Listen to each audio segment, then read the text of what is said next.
Welcome, everybody, to the Georgetown University Berkley Center panel of this conference.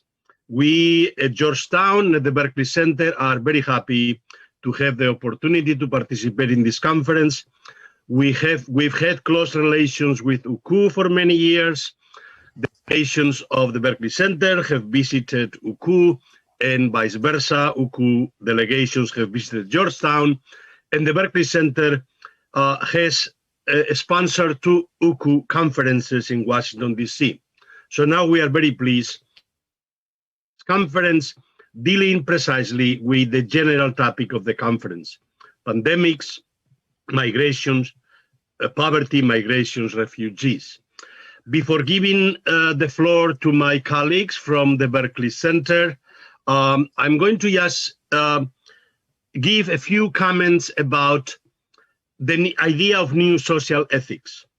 Yes, we need to think about how Catholic social thought has to, if you wish, aggiornamento, adapt, adjust to the new global circumstances. But I think it's very important that we reflect upon how we adapt the traditional principles that so far have proven valid for many, many decades. And the two key principles I want to emphasize now, one is solidarity, or fraternity, which is the new name which Pope Francis has given to the old principle, and subsidiarity. The importance of these principles is that they are not only Christian principles, but they are secular principles as well. Solidarity was the key idea that moved the solidarity movement in Poland so large, precisely because it was the fusion of national solidarity, working class solidarity, and Catholic solidarity. It was this kind of all-encompassing movement that gave it its force. Pope Francis rightly has tried to bring up the third principle of the modern revolutionary triad of the French Revolution: liberté, égalité, fraternité, which will be the new name of solidarity, precisely to insist that we have until now solidarity at the national level, but we need to bring solidarity at the global level, global fraternization, the globalization of fraternity, as he puts it. And this is especially very important for us in the United States, that we do not have this concept. After all, our triad is life, liberty, and the pursuit of happiness. All men are created equal, so you have equality and liberty, but not fraternity in our foundation. So we are much more an individualist notion of the pursuit of happiness, and we need to somehow give impulse to this idea of fraternity and solidarity. The other principle is subsidiarity. Subsidiarity is a key idea of Catholic social thought that basically says all the problems should be resolved first at the lower agencies, at the lower levels. The higher authorities should not try to take over and do what lower agencies can do. This, if you wish, the power of empowerment, of agency at the local level, at the grassroots, and then going up from, and this can be applied to all the levels of society. But the second principle, equally important, that people forget, is the Catholic Church insists that when the lower agencies are not able to help themselves, it is the responsibility of the higher agencies of the state to intervene to help. You remember in the pandemic, one of the problems has been to find the right balance between people from below doing it and the state from above not overdoing it and not doing enough. It is precisely as we are thinking of global governance that the principle of subsidiarity, which is a loose principle that can be applied at any moment to different circumstances, is not a rigid legal idea. It's simply an informing moral principle that we take it very seriously, precisely to think that, yes, nations may have the responsibility, but when they cannot take care of global problems which are overpowering them, then it is the responsibility of global agencies precisely to intervene and to help. Having given these introductory principles, let's now go to our panel. First, Katherine Marshall my dear colleague from the Berkley Center, who is the executive director of the World Faiths and Development Initiative. And she's going to talk about pandemics, has been working for many, many years on pandemics. It is going to reflect of how the pandemics are affecting the global-local relation. Katherine, please. Good morning, good afternoon, even good evening. I want to comment first on the remarks you made about the ethics, social ethics, with one comment, which is that in the past, it was acceptable and even reasonable to think that poverty will always be with us. The poor shall always be with us. And the fundamental change today is that that is no longer true, and therefore no longer something that we can accept. That there is much evidence, many cases, that poverty can be ended, that it is not unreasonable to think of a world without poverty.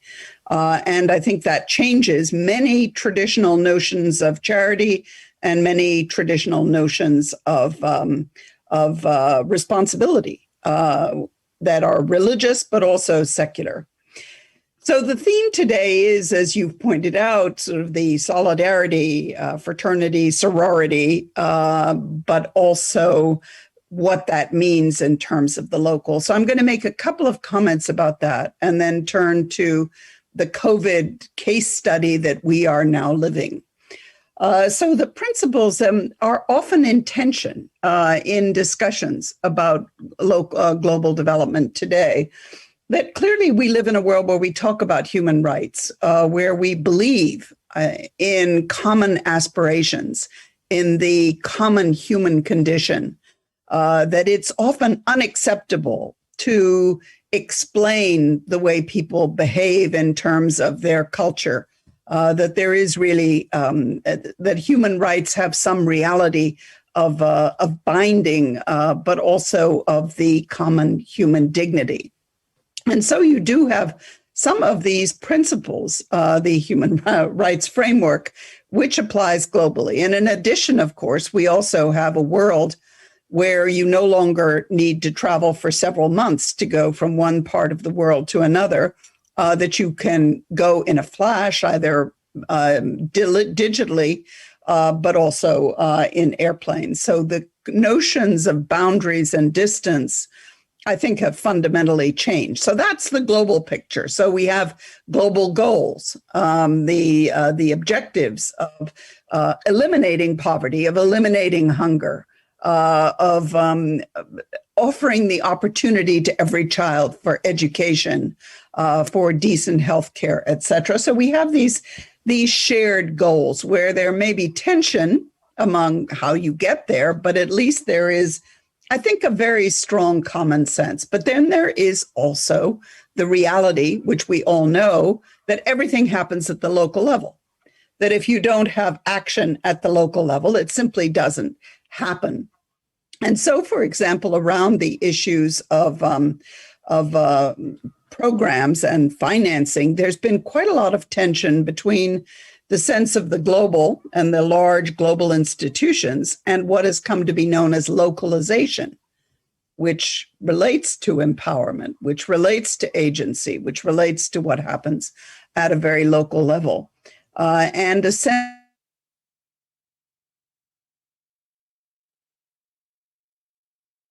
taken into account in decision making.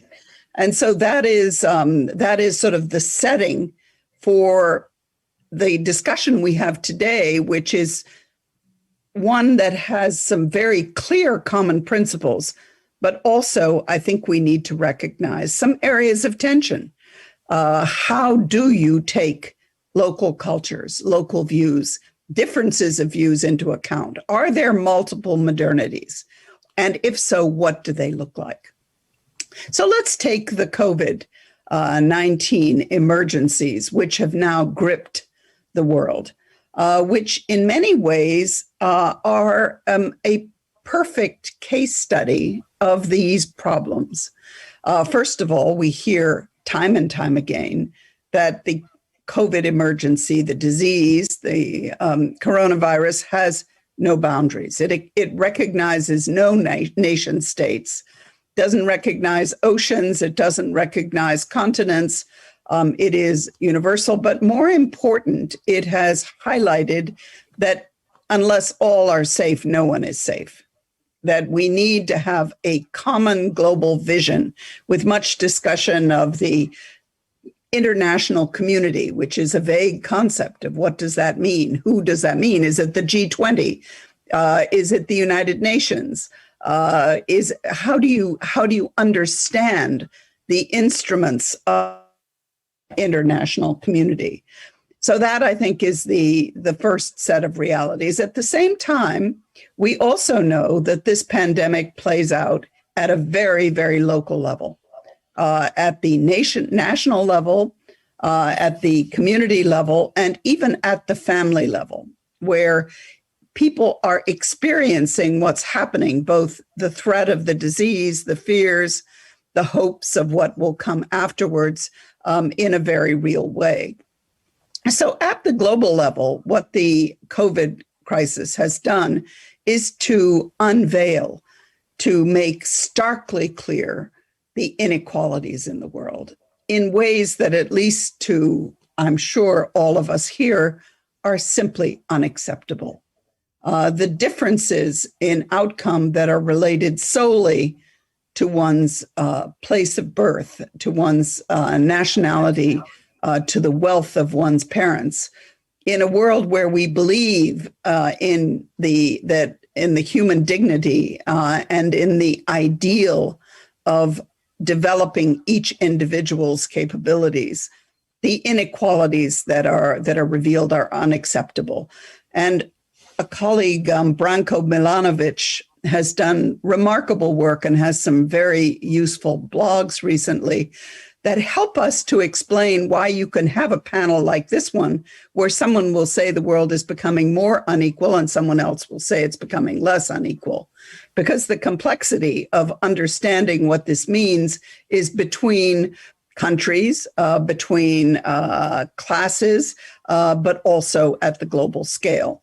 But the pandemic has, I believe, and I think, forced us to recognize the unacceptable inequalities and inequities of the world. And it puts the question to us of what are we going to do about it as we move forward, both during and after. So we have the global challenges of the pandemic, which are reflected most starkly at the moment in the issues around vaccine availability, the vaccine equity, where we are seeing a moral catastrophe of wealthy countries having starkly higher access to vaccination. But I think we also can look, and I think this helps us with this complex question of what should be global and what should be local. What does localization mean? If we think of the crisis as something of a storm, we know that the storm affects everyone. Everyone, everywhere is affected by this storm. But the first comments that people often made, that we're in the same boat, are simply false. We are not in the same boat. Some are in much larger boats than others, yachts, ocean liners, whereas others are clinging to pieces of driftwood and drowning. So the metaphor of the storm is apt in that sense. The other aspect of it, though, which is striking and comes to this challenge of subsidiarity, we in the Berkley Center and the WFDD have been following the faith responses to the crisis from the beginning, from a year ago, as has the commission, the Papal Commission. And it's clear that it strikes different places in very different ways at different times. It's a storm that moves with different rhythms, severity. And it has also fooled us in the sense that at one point it seems as if a country is escaping, but then all of a sudden the country is no longer escaping. And so we need to be listening, and not only listening, but hearing what each community is experiencing and the stage at which they are dealing with the COVID crisis. In other words, in some places right now, today, there is denial that COVID is a serious disease. In another, the focus may be on a concern that only the elites are being vaccinated. It may be accentuating prejudices against, in the United States, calling it the Chinese virus, but in other places accentuating Islamophobia and anti-Semitism. So I think that I have hopefully launched some ideas and perhaps posed some of the questions we'll be addressing about how we deal with groups like refugees and migrants in this extraordinary storm where all are affected in different ways. Thank you, Katherine. Thank you for your reflections that indeed have put us on the right path to think about local global dynamics. Next comes the person who has been working on issues of migration for many, many years. She's the director executive also of the Institute of Catholic Social Thought and Public Life at Georgetown University. And immigration, of course, has been an issue, a polarizing issue in the United States, a crucial political, ethical issue, all kinds of different aspects of the issue are interrelated. And especially, of course, the pandemic that has basically confined everybody around the world has made the issue of migration particularly drastic. So, Kim, the floor is yours, please. Thank you so much, Jose, for inviting me to be a part of this discussion, and to all our hosts. It's just an honor for me to be included in this panel with colleagues who I respect so highly, as well as to participate in this very interesting conference. I'm the co-director of Georgetown's Initiative on Catholic Social Thought and Public Life, and we work to promote dialogue on Catholic social thought and national and global issues, as well as raise leadership on these issues, to build bridges across political, religious, and ideological lines, and to encourage a new generation of lay Catholics to see their faith as essential to pursuing the common good. We work to these goals in a number of different ways, and one of the most important is through the public dialogues that we host. We find that bringing together diverse voices, leading policymakers and thinkers on the one hand, grassroots leaders with on-the-ground experience on the other, to engage in dialogue with each other really helps us to contribute to moving forward on these kinds of complex and challenging issues. When the pandemic hit us in the United States, we quickly pivoted to online gatherings and shifted our focus to COVID-19. So we've reached tens of thousands of people with discussions on the moral principles for responding to COVID-19, on Pope Francis' response, on the global dimensions of the crisis. And we've tried to draw attention to Fratelli Tutti and other contributions of Pope Francis to the COVID-19 crisis as well. We've also continued to focus on urgent issues at the intersection of Catholic social thought and public life. And if I had to name one of the most important and challenging issues we've covered over the last several years, it would be immigration. We've had discussions with young leaders directly affected by DACA, the Deferred Action for Childhood Arrivals policy in the United States, and with leaders such as Cardinal Joseph Tobin, who leads one of the most diverse archdioceses in the United States and is an outspoken advocate for migrants, as well as Sister Norma Pimentel, who is in the Catholic Charities of the Rio Grande Valley and has been helping immigrants there for years. So today I'm going to talk about the intersection of those lanes, focusing on how principles of Catholic social thought like fraternity and solidarity and subsidiarity can help guide our thinking on immigration in this current context of the COVID-19 pandemic. I'll start with some brief background and context, then I'll talk about the Catholic approach to these principles through the lens of Pope Francis. As you know, migration has been a major priority for Pope Francis from the beginning. He's the son of immigrants and comes from a nation of immigrants. And from the outset, he has called for a poor church for the poor that goes to the margins to serve those in need. So I'll pay particular attention to what he has said and done on migration since the pandemic began, most of all in his encyclical Fratelli Tutti and in the work of the Vatican COVID-19 Commission. So with that, let's get to it. First, some background on migration generally. In recent years, tens of millions of people across the globe have fled violence, extreme poverty and persecution, reaching the highest levels of migration in recorded history. Those of you in Ukraine, of course, know this well, given your status as the crossroads for migration and the very large number of internally displaced people in your country. Here, I'll speak mostly from my admittedly very limited perspective in the United States. For us, this global migration crisis is most visible in Central America and on our southern border. An immigrant society here in the United States with more than 44 million immigrants living here as of 2018, almost 14% of the population. The best of our ideals, unfortunately, all too often far out of reach, recognize that we're called to protect and serve our neighbors, that migration is natural and good, and that we should want to have an orderly system for welcoming people, one that meets basic human needs. But unfortunately, we haven't lived up to those ideals, particularly in recent years. We have a Byzantine and cumbersome system of laws and regulations governing immigration in our country, offering only narrow paths to entry and narrow defenses to deportation. Now, a quick note on the Catholic Church here in the United States. We're an immigrant church, of course, and have been helping to integrate immigrants into American life since Catholics arrived on these shores. We offer practical help and language and job training. We integrate immigrants into the life of Catholic parishes and into the life of schools and social service ministries.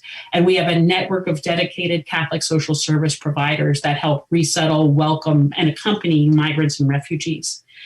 Of course, during the Trump administration, States reached a low point in our history on immigrants. Our nation's values, traditions, and policies on migration were tested and torn by the demonization of migrants and their use as a political wedge issue by President Trump and his administration. The signature focus of his campaign and much of his rhetoric throughout his administration focused on the building of a border wall. And among other things, his administration followed a deliberate policy of family separation at the border that used terror to deter migration, engaged in mass deportation raids, and enacted highly restrictive legal rules on legal immigration. So we've had 4 years of attacks on legal immigration here in the United States, some 400 migration policy changes, and all-time low levels of legal immigration. So we have a new president. President Biden has begun to reverse this damage.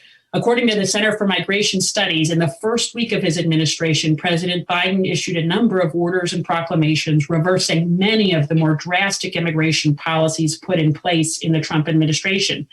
Now, at the same time, President Biden is facing challenges such as potential border surges and running out of shelter spaces, particularly for migrant families. These immediate challenges imperil the Biden administration's effort to pass an immigration bill this year. And it also, of course, he's made many bold reform proposals, but much more remains to be done and many challenges lie ahead. Catholics are responding with solidarity and fraternity. Katherine talked about sort of the local level where action takes place. I want to point in particular to Bishop Mark Seitz of El Paso and the Hope Border Institute there. They formed the Border Refugee Assistance Fund to provide critical humanitarian assistance to refugees in the city of Ciudad Juarez. And they've also provided COVID-19 testing and treatment for migrants during this time of the pandemic. The bottom line is that our immigration system here in the United States is broken, and fixing it remains a major challenge, and the challenges are particularly great at the border. Our hope is that the new administration can make progress in welcoming and integrating immigrants, and that U.S. Catholics can continue to live in solidarity with immigrants. So now let me talk a little bit about the Catholic approach to immigration. As you know, Catholic social thought looks to the common good and calls us to global solidarity. For us, immigration isn't a political issue, it's a moral issue. It's about doing right by our neighbors, especially those lying wounded by the roadside, as Pope Francis says in Fratelli Tutti. Catholic social teaching is consistent and strong and clear. It's rooted in principles such as respect for human dignity, solidarity, the option for the poor and vulnerable, and fraternity, and has biblical roots. The Old and New Testament repeatedly call us to welcome the stranger. The principle of solidarity holds that we are all part of one human family, sisters and brothers, no matter where we live. And subsidiarity, as Jose pointed out, and as Pope John Paul II has said, asserts that a community of a higher order should not interfere in the internal life of a community of a lower order. And at the same time, those communities of the higher order have a duty to step in where smaller communities cannot meet needs on their own. The U.S. and Mexican bishops have laid out a series of principles based on these and other longstanding Catholic social teachings in their important pastoral statement, Strangers No Longer, Together on a Journey of Hope. These principles include, among others, that the human dignity and human rights of migrants should be respected and protected, that people have the right to find political, economic, and social opportunities in their homeland to migrate if they are unable to live in dignity and support themselves and their family. And they seek to promote family unity and integrate immigrants into American life. They also very much address the root causes of immigration, noting that the Catholic Church, with its global presence, sees firsthand the devastation that corruption and poverty and crime create around the world. We know that such factors create forced migration where the vulnerable feel compelled to flee in order to save their lives. As Bishop Seitz and Dylan Corbett of the Hope Border Institute say, the opportunity before us now is to reject once and for all policies and practices that demonize people on the margins of our society, including migrants. Now let me talk a little bit about Pope Francis and immigration, in particular during COVID-19. As you know, migrants have been among the most affected by and vulnerable to COVID-19. As the Center for Migration Studies puts it, international migrants and the forcibly displaced have been hard hit by the pandemic due to border closures, travel restrictions, unemployment.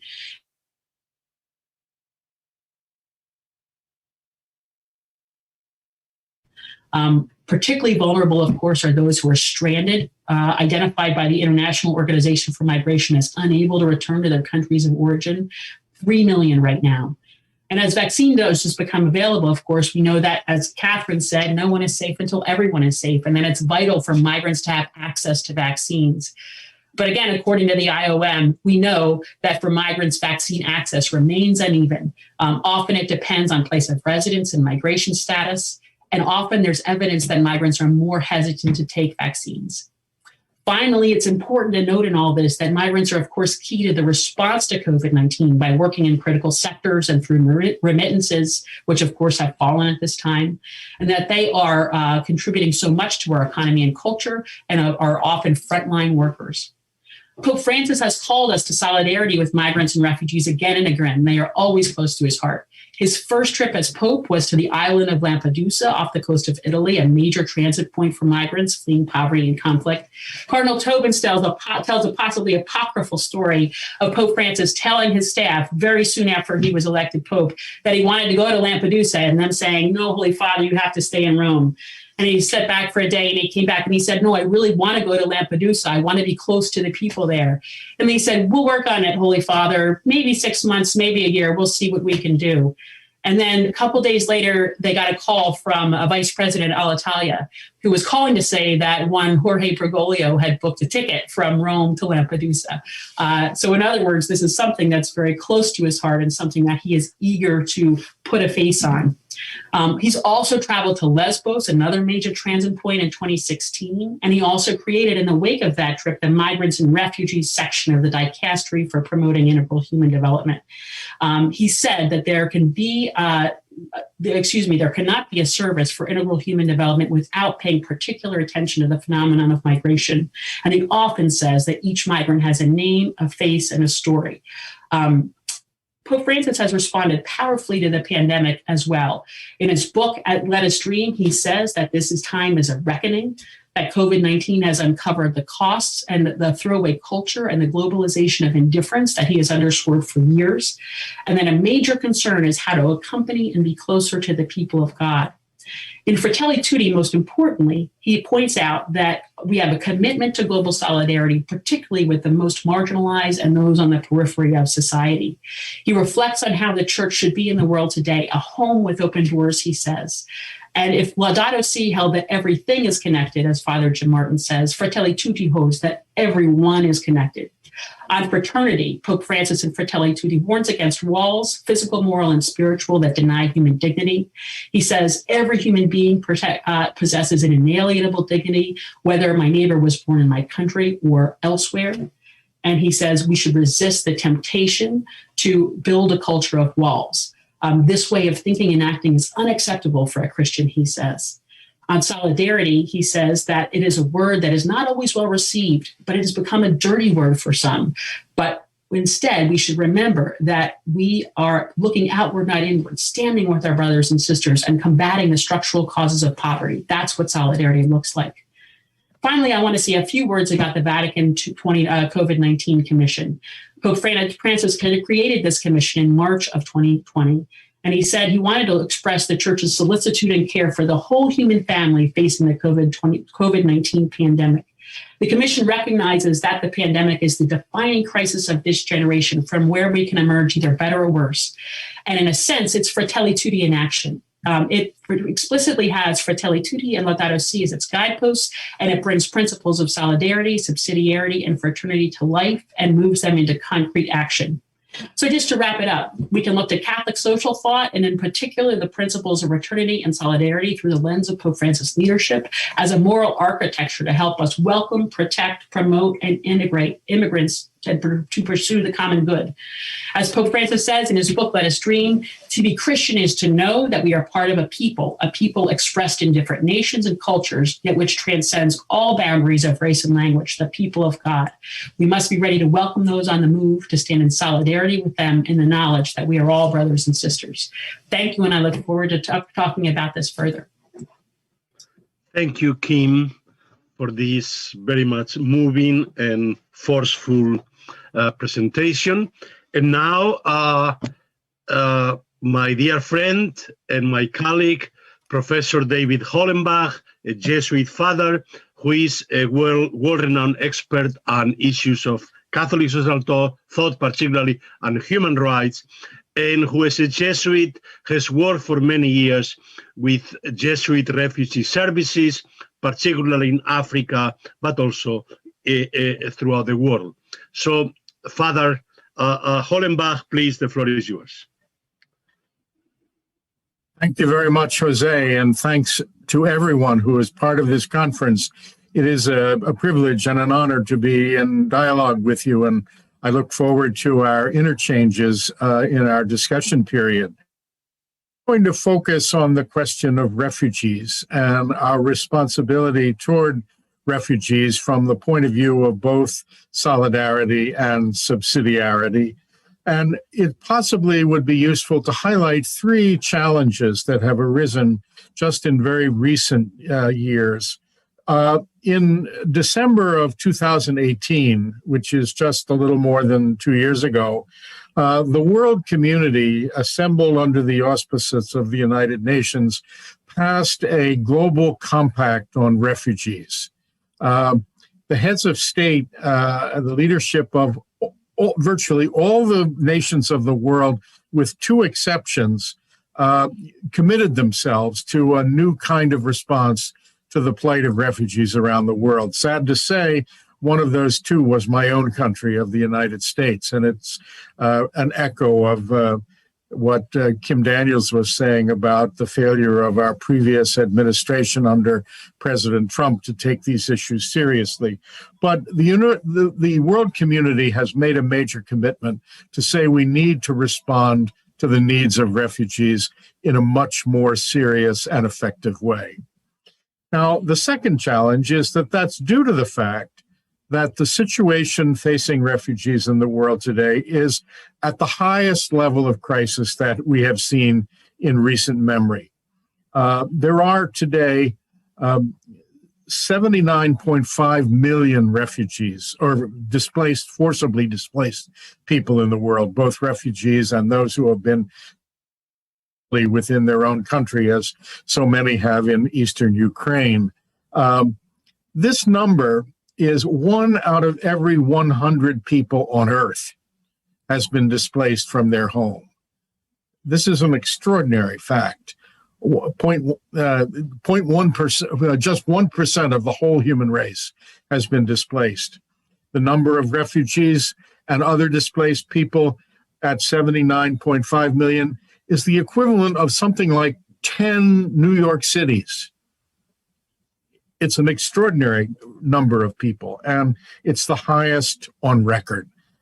Thirdly, we have had, in my country, the United States, we are facing the possibility of a significant transition in our policy toward refugees and other displaced people. The new administration has made a major commitment to increase the number of refugees admitted to the United States almost 10 times as large as it was under President Trump in very recent days. So the proposal is to move back up to about 125,000 refugees to be resettled in the future. It's going to take a while to do that, and the transition is not going to be easy. But one of the things that it seems to me that these points highlight is that the moral responsibility of responding to these issues is very great. The Refugee Compact that's been approved by the nations of the world is voluntary. It cannot be enforced. And therefore, if it's going to take place, it's going to have to take place through the free activity of the peoples and the citizens of the world. And that means a moral commitment. Now, the religious communities of the world have a very important role to play in highlighting how we should move forward and how we should address this question. As Kim Daniels has so eloquently said, Pope Francis has been very vigorous in advocating the need to build bridges rather than build walls toward refugees. And all of the great religions of the world have commitments in this regard as well. If we take the three great monotheistic religions of Judaism, Christianity, and Islam, each one of these religions has a forced migration as part of its foundation. If you go to Israel, the Jewish people, the very beginnings of Judaism come from the Exodus and the flight of the people of Israel from oppression in Egypt to the Promised Land, and the exile as a formative experience when the people of Israel were exiled and driven into refugee status in Babylon. This deep understanding of the nation, of the meaning of forced migration, is very deeply embedded in the experience. Christianity. When we celebrate Christmas, we often fail to remember that the flight into Egypt that took place just after Jesus' birth was in fact a forced migration. Jesus, Mary, and Joseph fled persecution by Herod the king into Egypt. And therefore they meet, Jesus, Mary, and Joseph, just shortly after the birth of Jesus, meet the technical definition of refugees according to current international law. Namely, they moved across an international border in flight of fleeing from persecution. And therefore, Jesus and the foundation, the beginnings of Christianity, are deeply rooted in awareness of the plight of refugees and displaced people. Islam. Muslims count time. Their calendar begins from the year when Muhammad was forced from Mecca to Medina, the so-called hijrah, the migration of Muhammad from Mecca to Medina, it marks the beginning of the Islamic religion. And therefore, Muslims have a very important understanding of the importance of response to migrants as part of their religious responsibility. These are very important components, and it's one of the reasons why the response to the needs of refugees in refugee camps around the world is heavily faith-based. If you go to any refugee camp in the world, you're going to find large numbers of the service organizations working there are either Catholic or Protestant or Jewish or Islamic Relief, HIAS, the Hebrew Immigration Assistance Society, Catholic Relief Service, Caritas Internationalis. They're all there working with and for the refugees. In the United States, there are 9 agencies that work with the U.S. government to resettle refugees in the United States. 6 of the 9 are religiously based. So religious has a very important role to play in this area.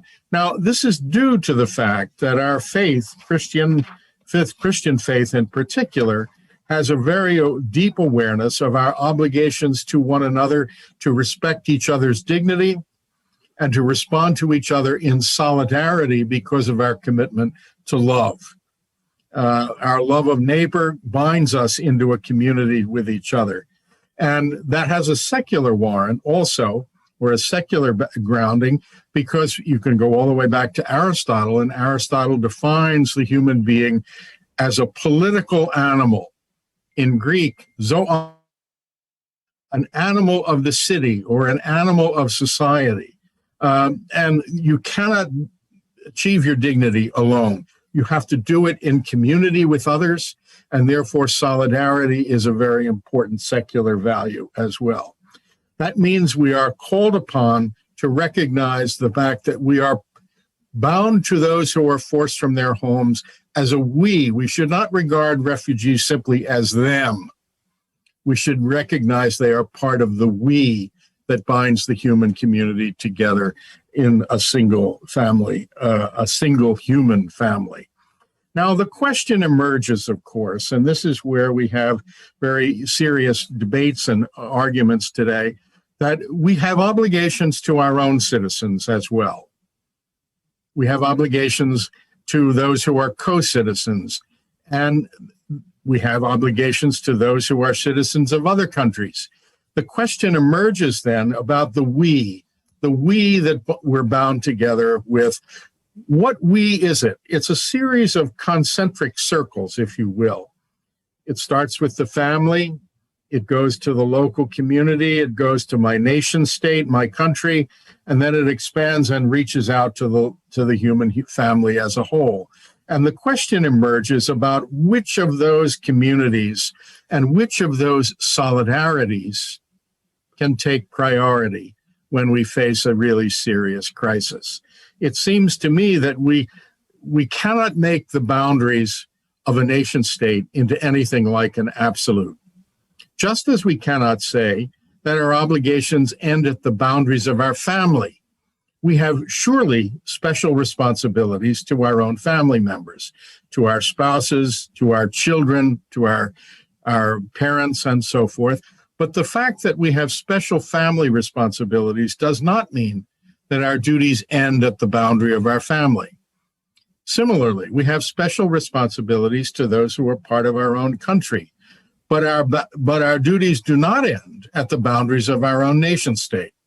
So the question emerges then about how we put together those diverse solidarities. How do we put together those commitments to the we who are nearby, and then the we who are farther away, especially those who are part of the refugee community. And I would like to suggest there are several ways of developing a set of criteria for this regard. You can invoke the principle of subsidiarity. You can invoke what St. Thomas Aquinas and St. Augustine called the need for an ordering of our loves, an ordo amoris. How do we order the relationship of our love for our nearby family members, our fellow citizens, and our love for and our concern for those who are far away and those who are suffering the plight of refugees? And I would suggest several criteria. One, the need that people face is a very real criterion. Those who have greater needs should take priority of those with lesser needs. Those we have capability of responding to and assisting, we should also give priority to. We should respond to those who we are capable of helping more than those who maybe we are less capable of helping. Can we respond without placing an undue burden upon ourselves and those nearby? Is there a proportionality between the burden we're taking and the relief that we can provide?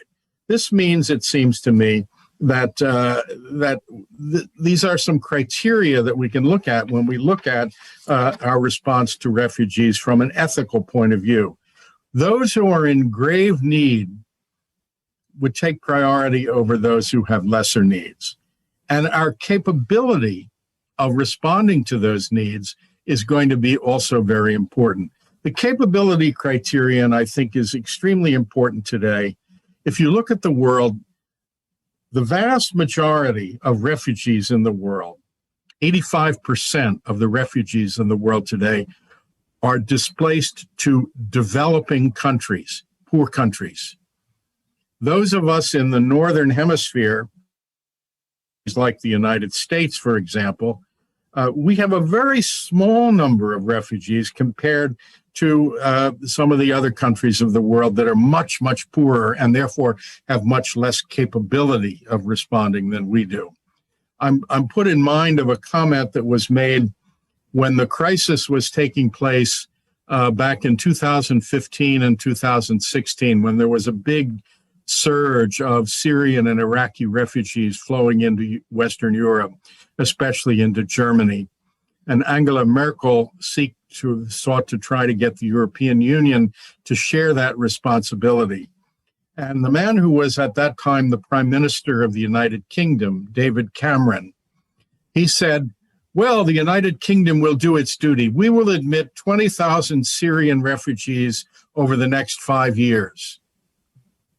The Interior Minister of Lebanon responded to Mr. Cameron and said, we're very grateful that Mr. Cameron is receiving more refugees to the United Kingdom, but we would like to point out to him when he says they will admit 20,000 Syrian refugees over the next 5 years, that we in Lebanon admitted that many Syrian refugees over the last 2 weekends, just over the last 10 days.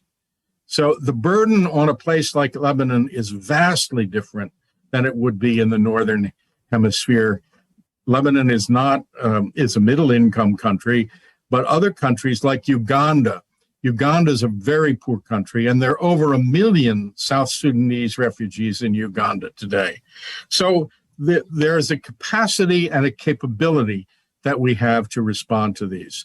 Now, admitting more refugees and resettling more refugees, there's another way to assist, and that would be the countries that are better off, the richer countries, can come to the aid of those poor countries that are already hosting the vast majority of refugees by providing them with economic and other forms of assistance.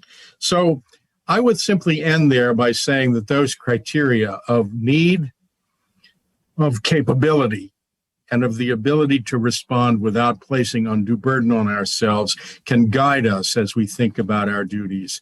And I think there are plenty of ways in which we can talk about the need to respond to forced migrants in the world in light of those principles. So I look forward to our conversation and discussion. Thank you, Father Hollenbach, for these insightful comments, especially for the guiding principles that we ought to take into account. Before giving the panel one more chance to go around and opening the floor for conversation with the audience, I want to remind you there is a chat. Please write down your questions. I see that Taras Dobko and Ostap Krevnik already have put questions. We will come to the questions. We still have plenty of time.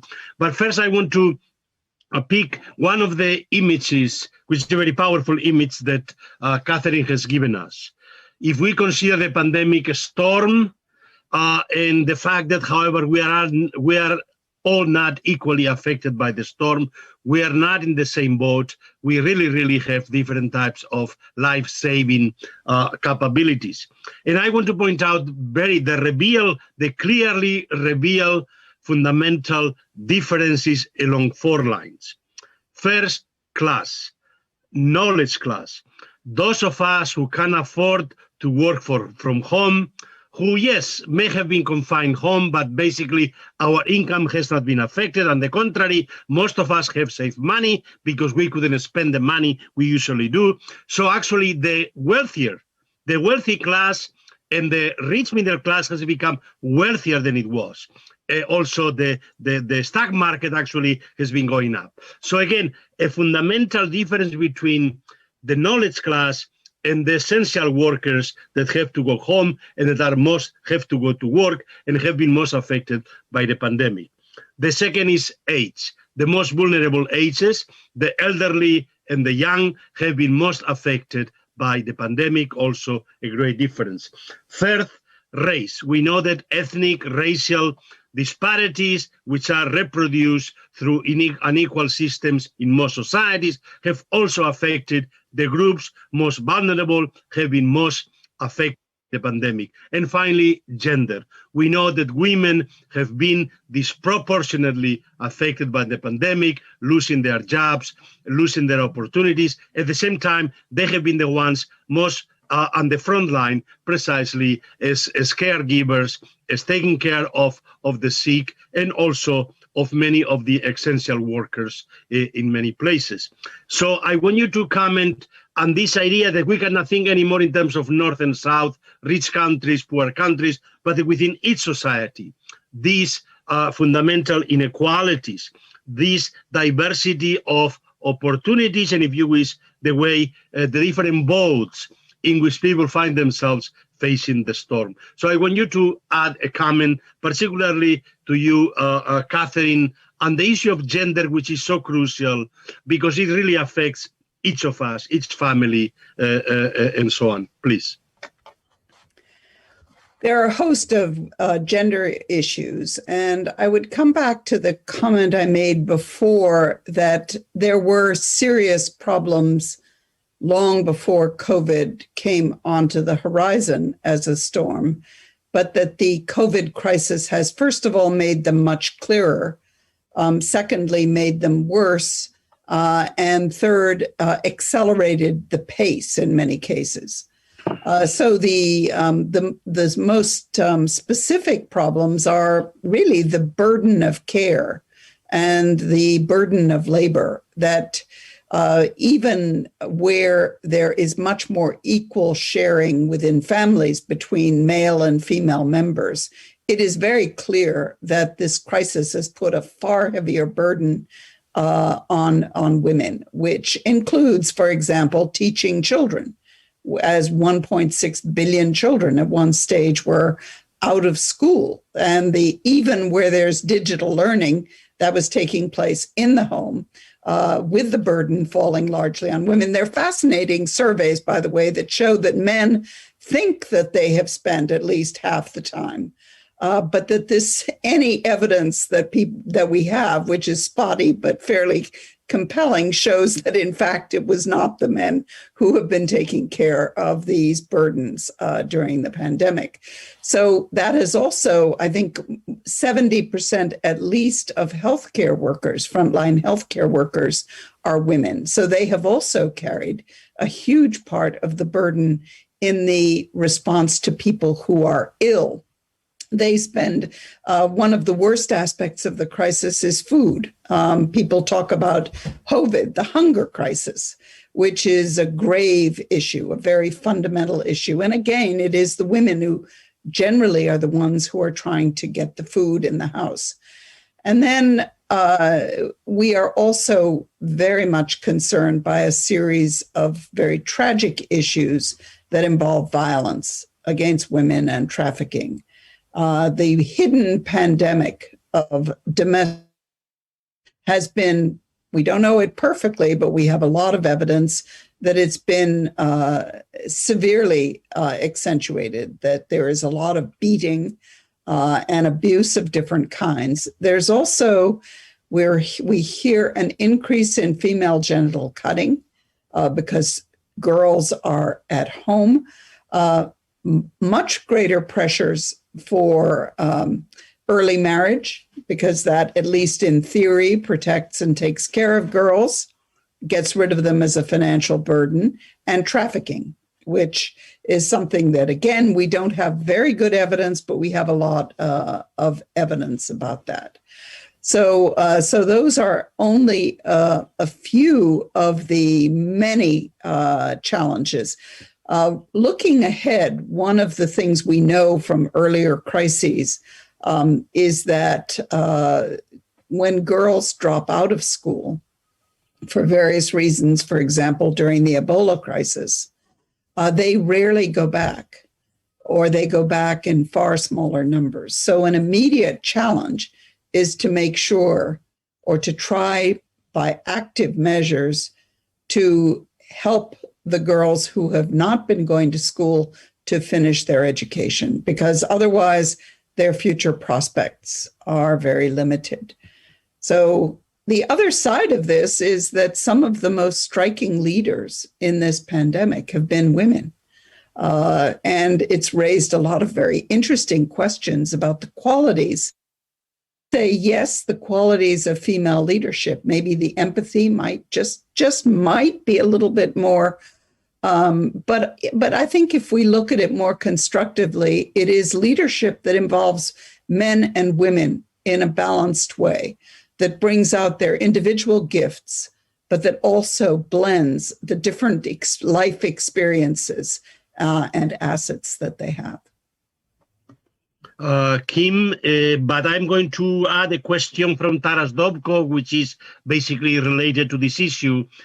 We know also that the vaccination process has affected different groups differently, that whites are getting vaccines earlier than African Americans and Latinos.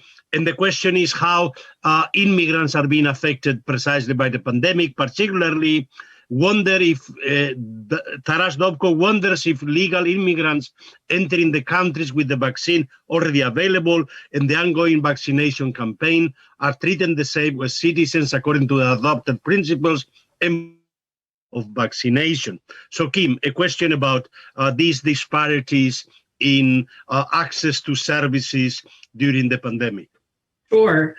First, I want to talk about, you mentioned, Jose, Katherine's image of the storm, and I was so struck by that, and that's going to be my takeaway, frankly, today, because I love it, especially because we think about Pope Francis back when all of this was beginning here in the United States in March 2020, and he gave this Urbi et Orbi address. And I don't know if any of you have seen the image. He's standing alone in St. Peter's Square.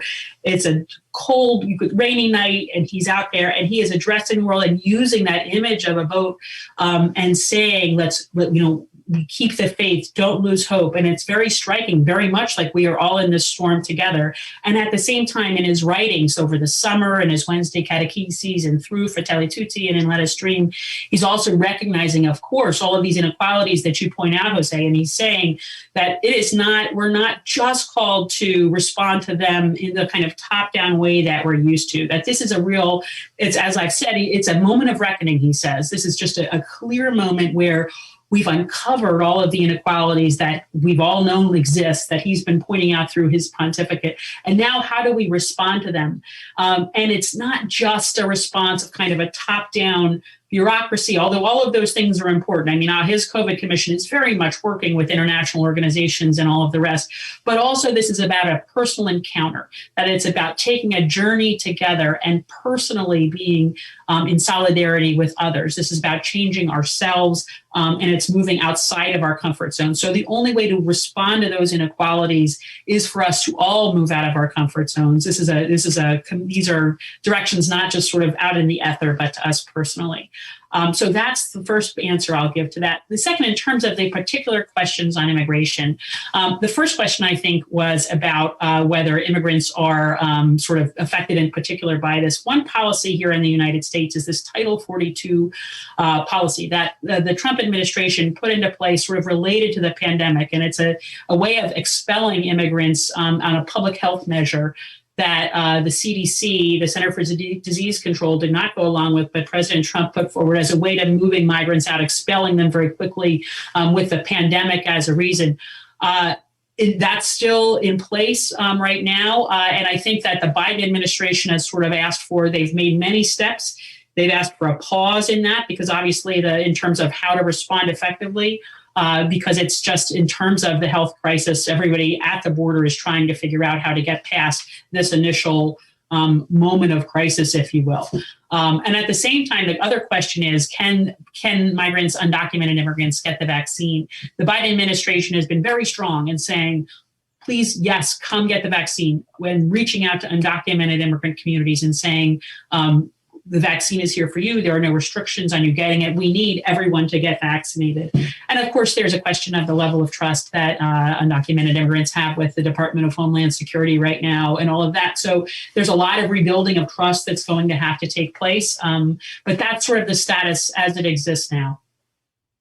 Okay, thank you. And Father Hollenbach, and refugees. Obviously, we know that they have been very much affected. There is not many possibilities of keeping social distance within refugee camps and to somehow protect them, to bring them vaccines. So this is a general question. I want you to address this issue, but also there is a question that comes from Edward Alam, our colleague from Lebanon, who thanks you very much for your reference to Lebanon, indeed, for the fact of the burden that Lebanon is contributing through is welcoming of refugees. But there are a lot of people in Lebanon who said enough is enough, they should go, we should not care for them anymore.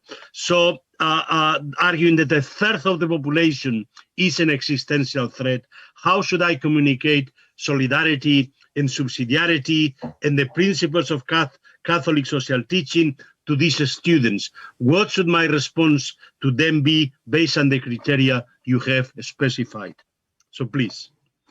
Well, that's a very good question, and I don't have a simple answer to it. My main point that bringing up Lebanon was to say that there's a very great need coming on the international community to come to the assistance of Lebanon to help it deal with the vast number of refugees and displaced people that it's already hosting. Now, that would also mean that the larger international community should take on the burden of welcoming some of those refugees to other countries and not simply placing the burden on countries like Lebanon, like Jordan, like Turkey. Those three countries that surround the Syria-Iraq crisis area have the single largest number of refugees in the world is in Turkey. And then these high percentages of refugees in places like Jordan and Lebanon are. So surely those countries need assistance, both in terms of providing them with economic resources, but also of helping them what's sometimes called burden sharing, enabling those refugees in places like Lebanon and Jordan to be able to be resettled in other parts of the world. Now, how to respond to that with your Lebanese students and so forth, it seems to me to say that they can advocate on behalf of those refugees to try to find ways to provide some greater assistance to them, but also to try to provide ways that students could become international advocates or for a greater and a reformed refugee system on the global level. I don't have an easy answer about how Lebanon should deal with all the refugees that it's already got, other than to say that we in the United States should be coming to the assistance of Lebanon, and so should Europe and so forth. So should the United Kingdom, in light of what the minister in Lebanon said about the UK not doing its role. So this is a complicated, tragic situation that Lebanon is facing. What we need to do is to take steps so that that kind of tragedy is not placed upon a country like Lebanon in the way that it is being placed today. So I don't have an easy answer to your question, but I hope that's of some relevance. Related to that, and this is a question that probably Katherine has the greatest knowledge and could respond. There's a question from Ostrap Krevdek concerning the Rohingya refugee camp in Cox's Bazar that he visited in May, populated with approximately over 1,200,000 people in 5 camps flowing into one another.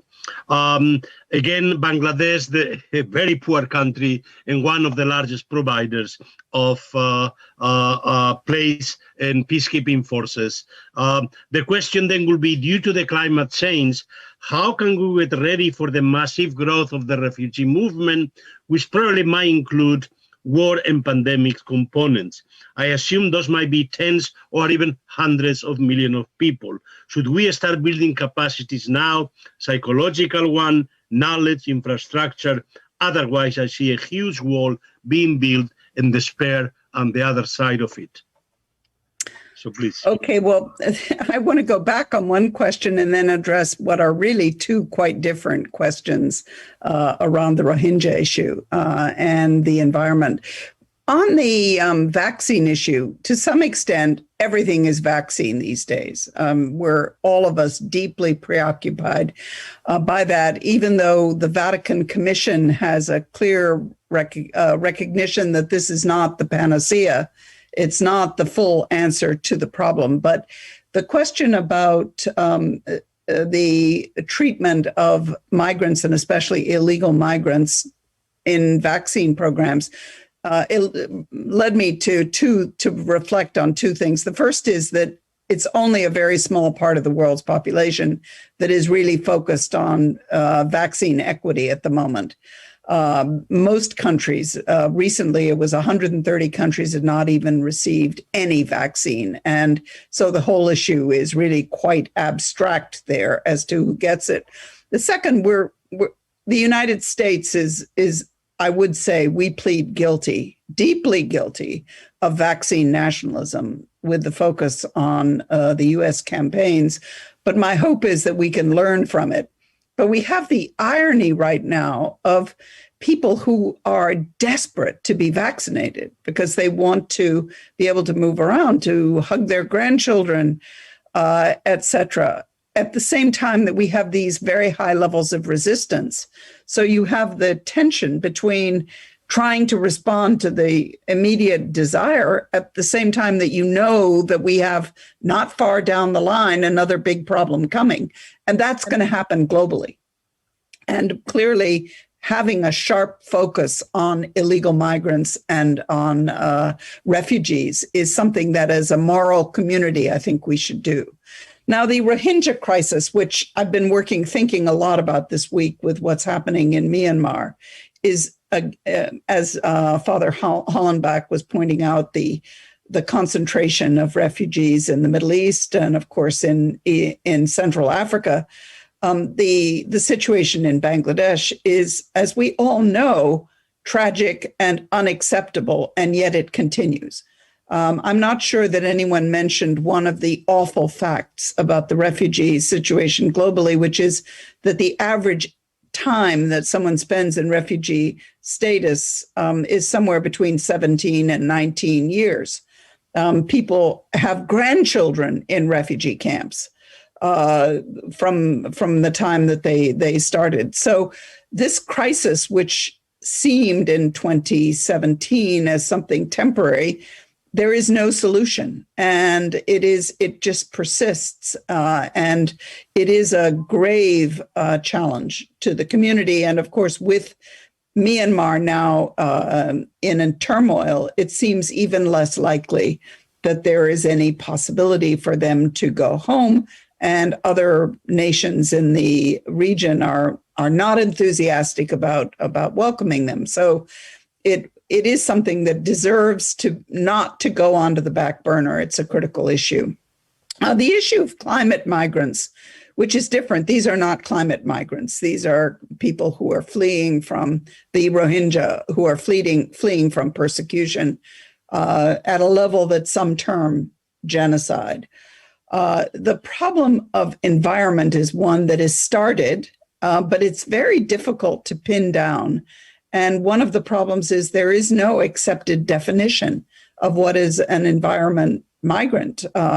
There's a drought or there's a storm, which is a climate change related, we think. People leave, people move, but there's no legal international acceptance of their status as climate refugees. So I think that's a first order of business, which might be one that religious communities, for example, raise at the COP meeting that's taking place in November this year.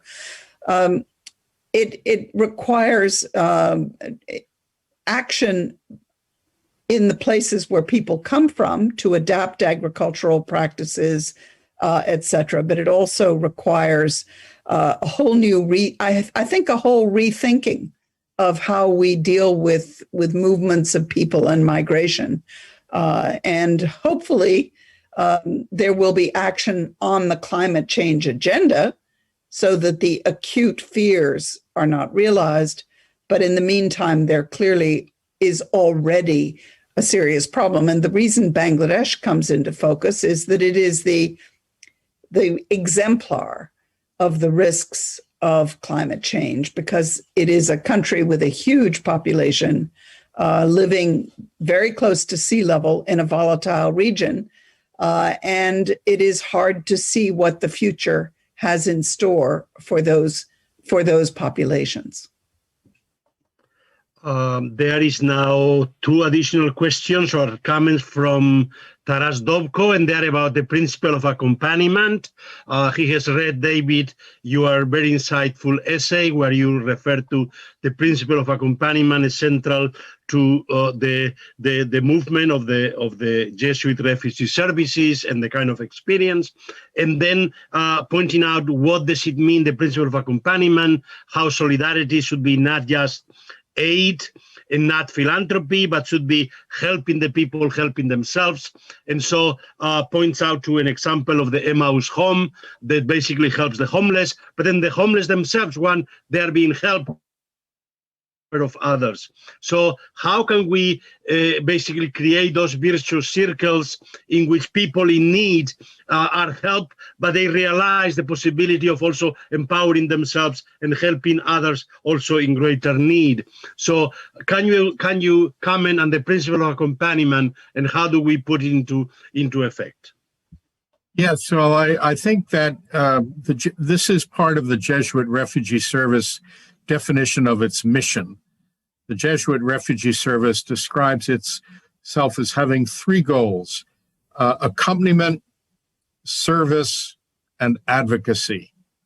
Accompaniment means that those who work for the Jesuit Refugee Service seek to be close to those they are serving on an equal basis, to be genuinely listening to them, not just coming in and saying, here I am coming from the West and I know what you refugees need and here's the program and you follow these directions. No, you have to listen and learn what the real needs are and allow to recognize that you're there to be not only providing some assistance to these people, but also many refugees are on the verge of despair.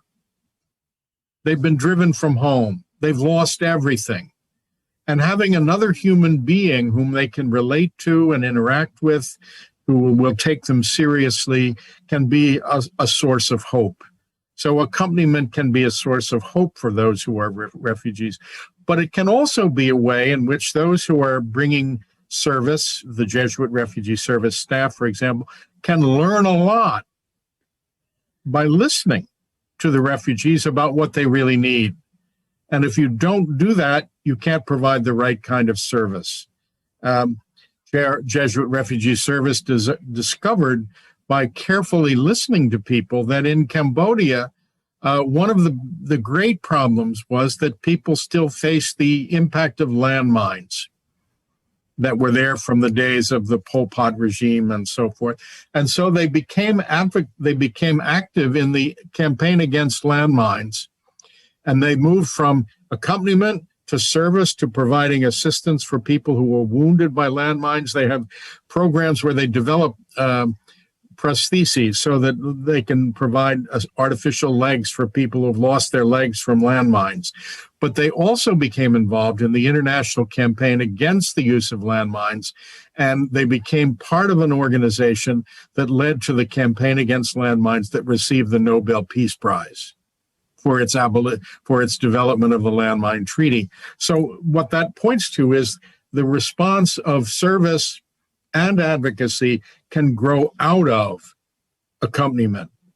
By listening, you learn what's needed, and by learning what's needed, you can then take the necessary steps to address causes. And so I would say that that's the direction in which other agencies in the development world and in humanitarian world are beginning to see that this kind of accompaniment is a very strong source of the advancement of the challenge of humanitarian assistance, not only for refugees, but in other development settings as well. Thank you, David. We still have 15 more minutes. So please, any of you that would like to add any question or any comment, please, you are welcome to write it into the chat. I'm going to give then Kim and Katherine a chance to comment, to add whatever your thoughts are, let's say from your own experience, what it is that we are missing, perhaps some aspects that are worth emphasizing. Kim? Just a couple things, my reaction to what everyone said in response to the last question. First, I'm really struck again how closely related Fratelli Tutti and Laudato Si are, and how both of them focus on the interconnectedness of us and our relationships with the natural world, but our relationships with each other as well. And that idea of being in relationship, an idea of every action impacting other people, is one that's Pope Francis takes it a very, I think, important direction, which is about personal interaction and contact and encounter, and that is a moment of spiritual growth and a moment where love and charity can come forth, is drawn forth. So that's my first response. My second, in terms of our experience, let me just talk a little bit about our experience at the initiative. I mentioned at the beginning of my remarks that one of the things we try to do is to bring national global leaders together in conversation with people who are acting on the ground at ground level. And right at the beginning, our first conversation at the beginning of the pandemic in the United States in March was on sort of the moral principles that we can bring to this conversation. So very much in the sense, a lot of the sort of beginning elements of the conversation we're having here today. And at the same time, we had in that conversation a local restaurant owner who was herself an immigrant from Guatemala. She and her husband had started this restaurant. They employed their family, and they had to let people go because of the crisis. And they were, so family members. They had a skeleton crew of just, I think, their son and daughter and cousins, et cetera, had been let go. And they were able, so first of all, she was in conversation with, leading social service ministry, head of a social service ministry, and a leading thinker on these issues. And number one, she, Reina Guardado is her name. She went to Mass every day and was probably the most literate about Pope Francis she watched his Mass every day. And now that she was not able to go to Mass, and was just the most expressive about Pope Francis on all of this because of his daily homilies, because what she had been hearing. But most importantly, she talked about how her community came together around her, and she was able to reemploy her people, and she was able to reemploy her people, and she was also able to serve her community, the elderly people in her neighborhood, et cetera. So it was an example of both living out what she was hearing, sort of in her life of faith, and at the same time, sort of seeing solidarity in action, just because it was natural to her community. And by the way, she's made it. Her restaurant and her family's restaurant have made it through to this time and are thriving in the best that they can be right now. So all the way of saying that you see this at ground level. We've been privileged to be able to see it. And at the same time, for every story of hope like this, of course, there are so many stories of tragedy and loss, and something I think every day we need to keep. Pope Francis tells us to be sure that this is something that we are close to personally, and I think that's a real call and a challenge to each of us. Thank you, Kim. Dmytro Serengovsky, can you unmute yourself? Unmute you, because you had this very lengthy comment on issues of global inequality, referring to the work of Milanovic and the work of Subramanian. But if you are able to, yes, please, Dmytro. Yeah, sure. Thank you. Thank you. So first of all, thank you for the wonderful introduction and for the wonderful talks. Indeed, we tried to touch different perspectives, and I'm so fascinated to have this opportunity to listen to that. So actually, my question was, because usually I have a class with my students and we touch upon these issues. and we try to identify what the structural or institutional backgrounds for making inequality to be standardized, especially in the developed countries, and especially in the terms of the epidemic and COVID. So my question, so sorry for the long question, but actually it was a little bit an explanation, but exactly my question is that I just mentioned Subramanian because he touched these issues of the inequality as the social problem, yeah? And he's showing that, for example, in the many of the developed countries, and we have the two sides of the problem with the equal distribution, but also equal opportunities. And the majority of the migrants, and especially refugees, because of the pandemic, they were cut in both from the opportunities and distribution of opportunities and the access to such opportunities. And the problem is just because of their status, and we can't grant no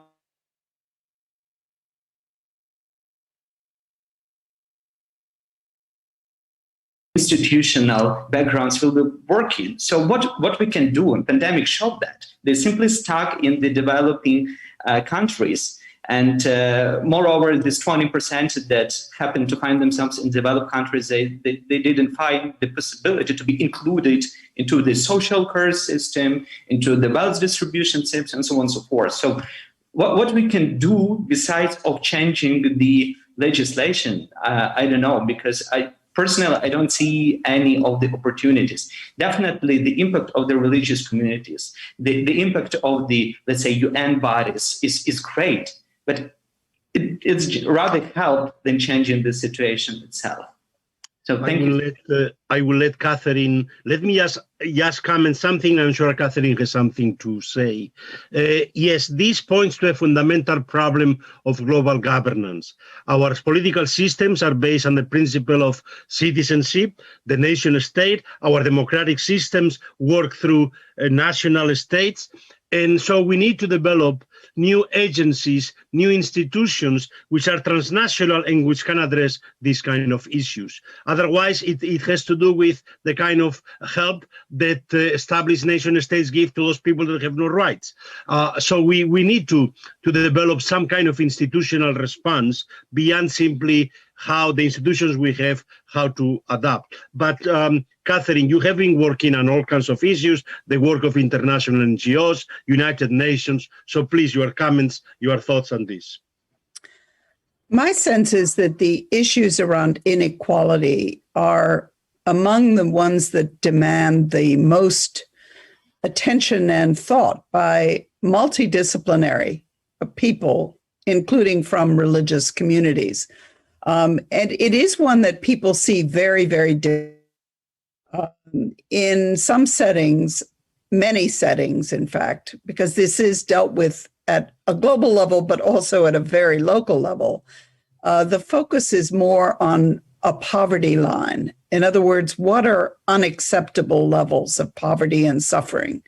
And in the United States, for example, I would say that there's perhaps the issue that is most striking is children. The idea of children being hungry or children being homeless, deprived of so many opportunities is what moves people. And homelessness is another.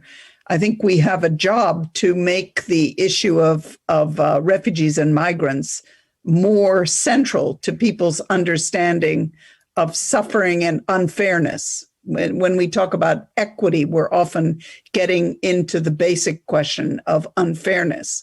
What's quite interesting, though, is that people have very different views about wealth. I've been fascinated for some years that the World Council of Churches particularly has done work on what they call a greed line or a wealth line, which is essentially saying, is there a level that's too much? That is socially unacceptable, and obviously redistribution is the obvious answer there.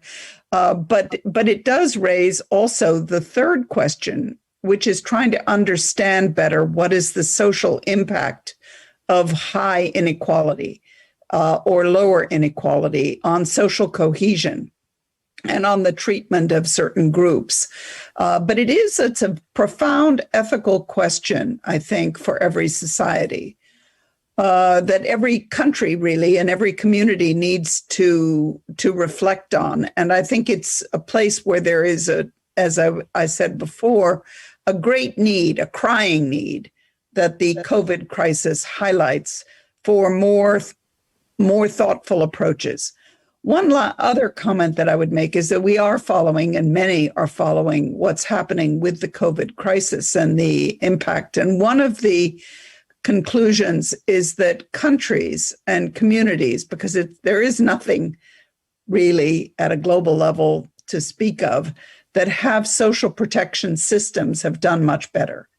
In other words, even if you have some kind of a cash transfer system, even in an embryonic state, it's made it much easier to mobilize quickly, as we have needed to do in this crisis, so that you can get help to groups that are most affected. Now, whether all groups are covered by those systems is another question.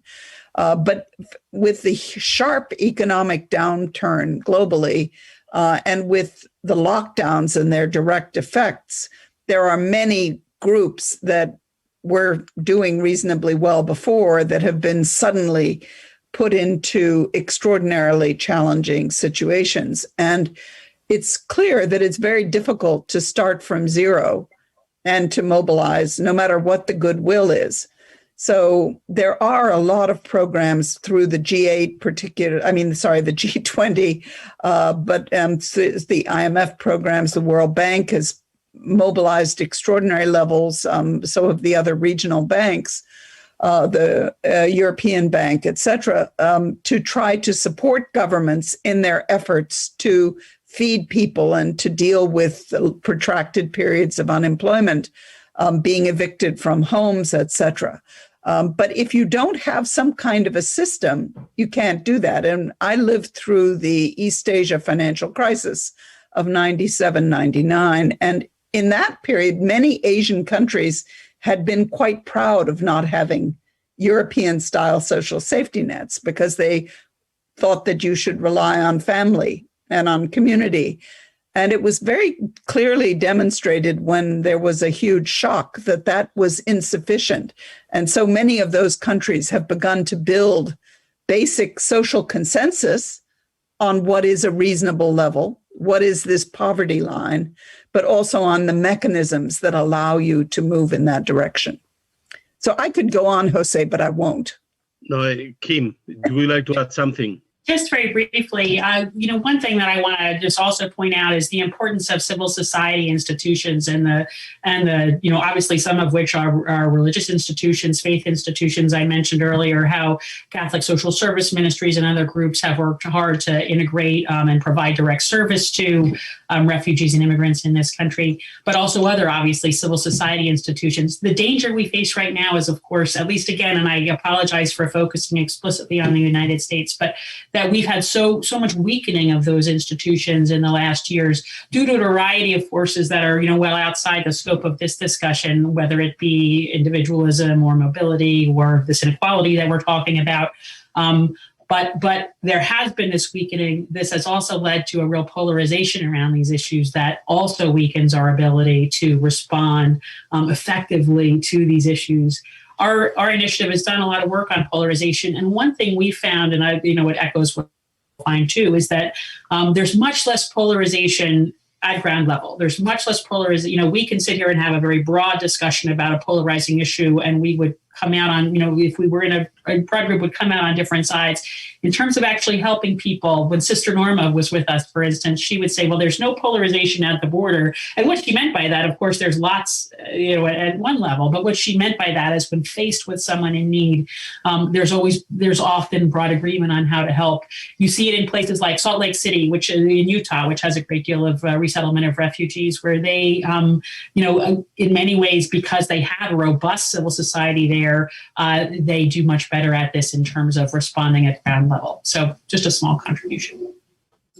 David, 1 minute to add.